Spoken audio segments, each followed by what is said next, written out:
हो सकता है आप अपने जीवन में इस समय किसी भी जगह क्यों ना हो, शायद परमेश्वर ने आपको खुद उस जगह पे भेजा है, लेकिन परमेश्वर ने यूं ही नहीं भेजा। परमेश्वर की कोई असाइनमेंट है आपके लिए, लेकिन आपको लग रहा होगा कि मेरे लिए कैसे ये असाइनमेंट हो सकती है। परमेश्वर ने आपको एक वैली में भेजा होगा, जो एक वादी है। वो वादी दर्शाती है हार्डशिप को, स्ट्रगल को, डार्कनेस के टाइम को, और आपका ध्यान अभी अपने ऊपर ही होगा। लेकिन सत्य तो ये है कि परमेश्वर ने आपको उस वादी में किसी और के लिए ठहराया है, और परमेश्वर ने आपको जिम्मेदारी दी है, परमेश्वर ने आपको असाइनमेंट दी है। क्योंकि जब हम देखते हैं, जब इजरायली लोग बंदिश में थे, उन्होंने पाप ऐसे किए थे कि वो बंदिश में चले गए थे, बॉन्डेज में थे, और वो होपलेस हो गए थे, डिप्रेस हो गए थे। और वही सिचुएशन आज किसी और की भी हो सकती है।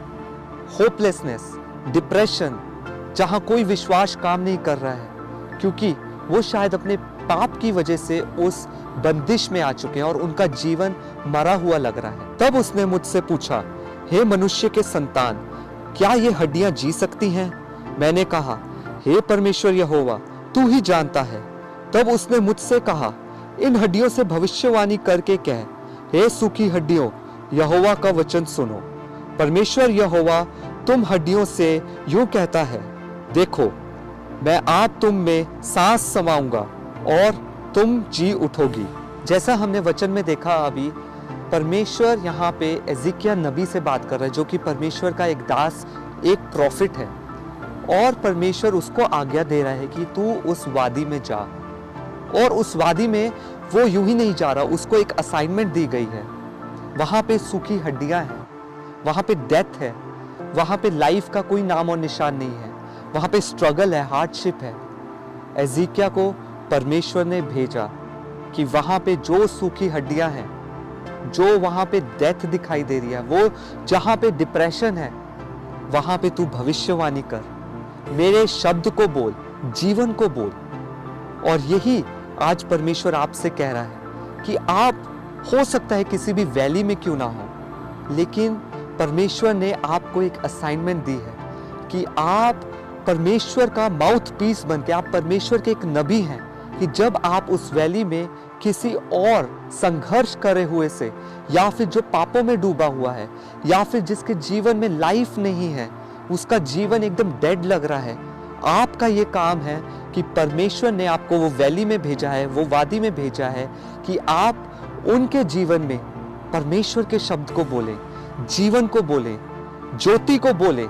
याद रखें, परमेश्वर ने आपको कहा है कि आप जगत की ज्योति हो, और ये ज्योति अंधकार में चमकती है, और यही काम परमेश्वर ने आपको दिया है। बस आपका ध्यान अभी इस समय कहाँ है? आपके अपने स्ट्रगल्स पे, जो वैली में, जो वादी में आप इस समय हैं। मेरे भाइयों, मेरी बहनों, मैं आपको ये बताना चाहता हूँ, वो वादी आपके लिए नहीं है।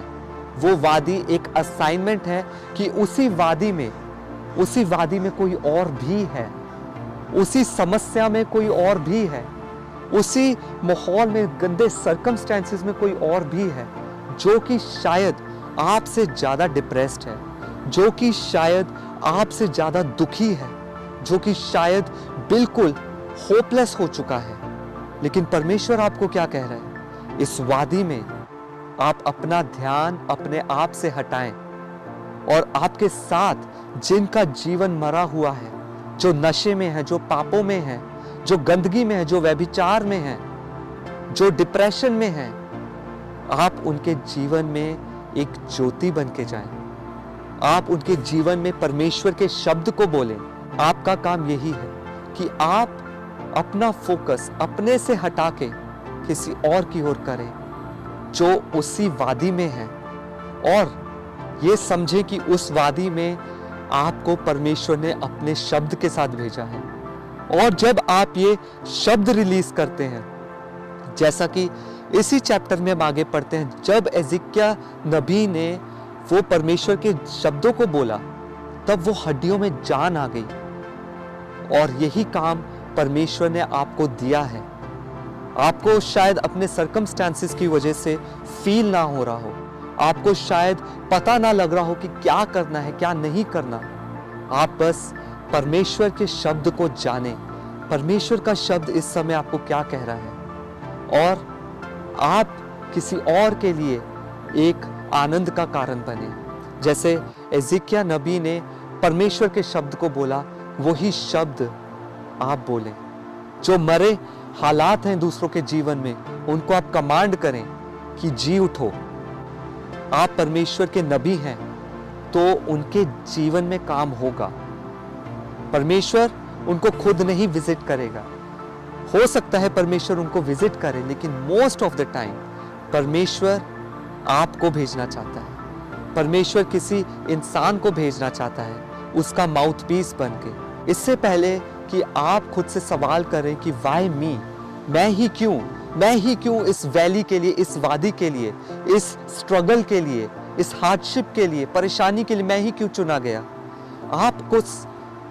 आपको जरूरत है कि आप अपना फोकस अपने से हटाएं बस, और देखें आपसे ज्यादा कोई और जरूरत में है, और आप देखिए कि उसकी जरूरत आपसे भी कहीं गुना ज्यादा है।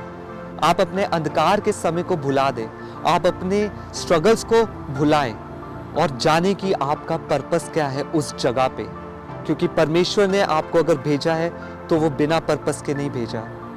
होने दे, पवित्र आत्मा आपकी मदद करें और आपको शब्द दें जो आपने दूसरों के जीवन में बोलना है, जिससे दूसरे प्रभु यीशु मसीह को जाने और जीवन को प्राप्त करें। शालोम।